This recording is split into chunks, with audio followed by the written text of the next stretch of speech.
Right, today's video is actually quite serious because, as you can see, I am properly pissed today. Grr. Why am I so angry, you may be asking? Well, Google, as usual, is cocking up at every chance they get, and this time, they're cocking up the Pixel 4a. You see, the 4a was supposed to release during Google I/O this year, much like the Pixel 3a, but then, of course, this all happened, and the phone got delayed till June. And fair enough in that case, because then Google can get ready for an online launch, much like Apple did with the iPhone SE. But no, now we're hearing reports that the Pixel 4a has been delayed again. Now, it's expected to release in July, but if you want to actually buy the device, you'll have to wait till October 22nd. And that's just for the black model. If you wanted the barely blue model, which for the record is a terrible name, you can't get that model anymore. It just doesn't exist. It seems like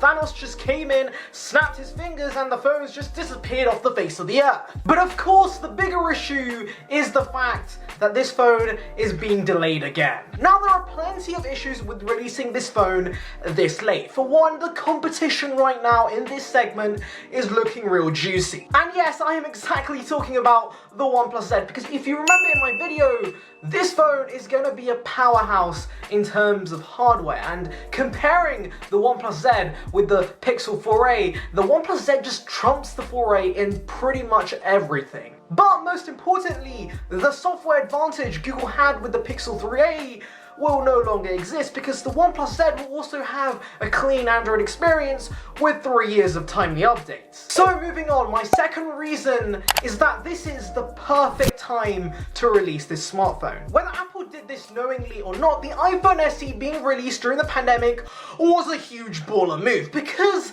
you see, consumers aren't going to be ready to spend $700, $800 or $900 on a smartphone right now. But a $399 smartphone that's just as powerful as those flagships?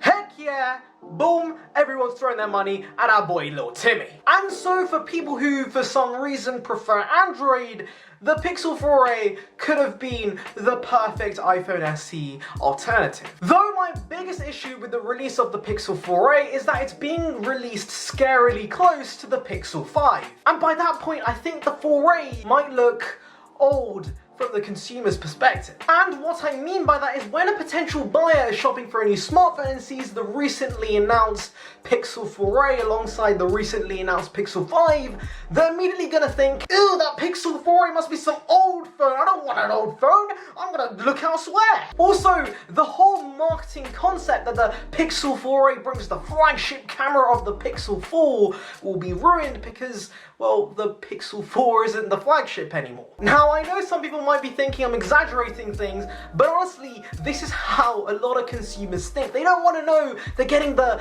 worst product or the old phone. And this is something that Apple's always nailed. For example, they've never used the word light in any of their products because they know that consumers don't want to know they're cheaping out or getting the crappier product, even though they are. I mean, even this year, we saw the iPhone XR successor being renamed to just the iPhone 11, and that in itself was a huge marketing tactic, because now this doesn't seem like the cheaper option, it's the de facto model. This is probably why the iPhone SE isn't the iPhone 9 or the iPhone Lite or the iPhone Bezel edition, because that would put off a lot of people. The fact it's the special edition makes it seem like it's just another option in the iPhone lineup. Meanwhile, over at Samsung, conveniently before the S20 launches, they release the S10 Lite, and not only is this a light version of a flagship, which obviously is going to put some people off, but this is a light version of last year's flagship, so who is going to buy this? Anyways, back to the main point. For the love of God, Google, please release the 4a now. The phone has been ready to ship for what seems like months now, and there are actual people out there in this world waiting for this phone, and they've got the cash ready, so the timing would be perfect, Google. And take this into consideration, the Pixel 4 flopped. It did worse than the Pixel 3, which did worse than the Pixel 2, which did worse than the Pixel 1. Yeah, nobody seems to be buying Pixel phones. Yet the silver lining in all of this was the Pixel 3a. This did incredibly well and probably made up most of their sales last year. So delaying the Pixel 4a could be a huge detriment to the Pixel line as a whole. So yeah, just the final PSA, as if the point wasn't clear enough already.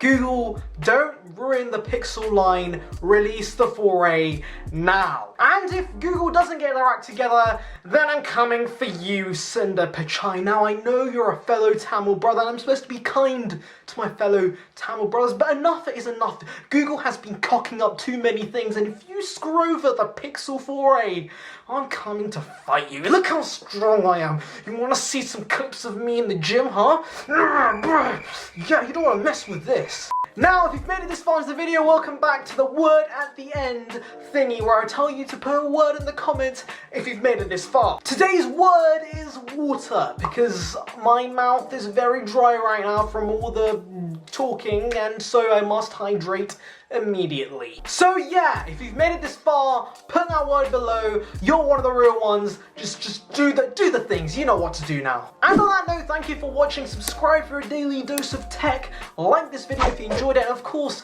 feel free to give me any feedback because that would be appreciated. Anyways, see ya, peeps.